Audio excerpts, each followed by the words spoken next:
हे काम मला अजिबात आवडत नाही. पाईप एकमेकांना कनेक्ट करायला, कारण की प्रेशर असेल तर जॉईंट करताना पूर्ण भिजायला होतं. हे आहे चोनचाफ्याचं झाड. नर्सरीमधून आणलं होतं आणि आतापर्यंत 10 ते 12 फुलं मी काढलेली आहेत आणि कळ्या बघू शकतात केवढ्या लागलेल्या आहेत त्याला. एकदम छोटंसं रोपटं आहे. आमच्या अहोंना गार्डनिंगची आवड खूप जास्त आहे. म्हणजे त्यांची आवड आता माझी आवड झालेली आहे.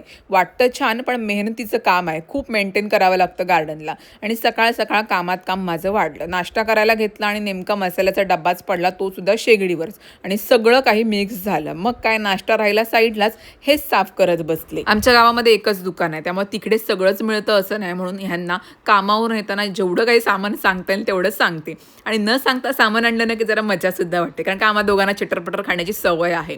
आणि आम्ही दोघंच घरामध्ये राहतो, पण गार्डनचे मातीचे पाय एवढे घरामध्ये येतात ना की पांढरी लादीवर सगळे उठून दिसतात. त्यामुळे लादी आठवड्यातून 3-4 वेळा मला पुसावी लागते. आज बनवलं होतं सुक्या मच्छीचं कालवण, म्हणजे वाकट्यांचं कालवण. पण मला वाकट्या अजिबात आवडत नाही. मग मी त्याच्यामध्ये बटाट, आंबा, शेंग टाकायला सांगते. पुन्हा माझ्यासाठी वेगळं करायला मला कंटाळा येतं. मग काय, थोडंसं ऍडजस्ट करायचं त्यांच्यामध्ये. चला मग मंडळी, या व्हिडिओमध्ये एवढंच. भेटू पुन्हा. चलो, बाय बाय.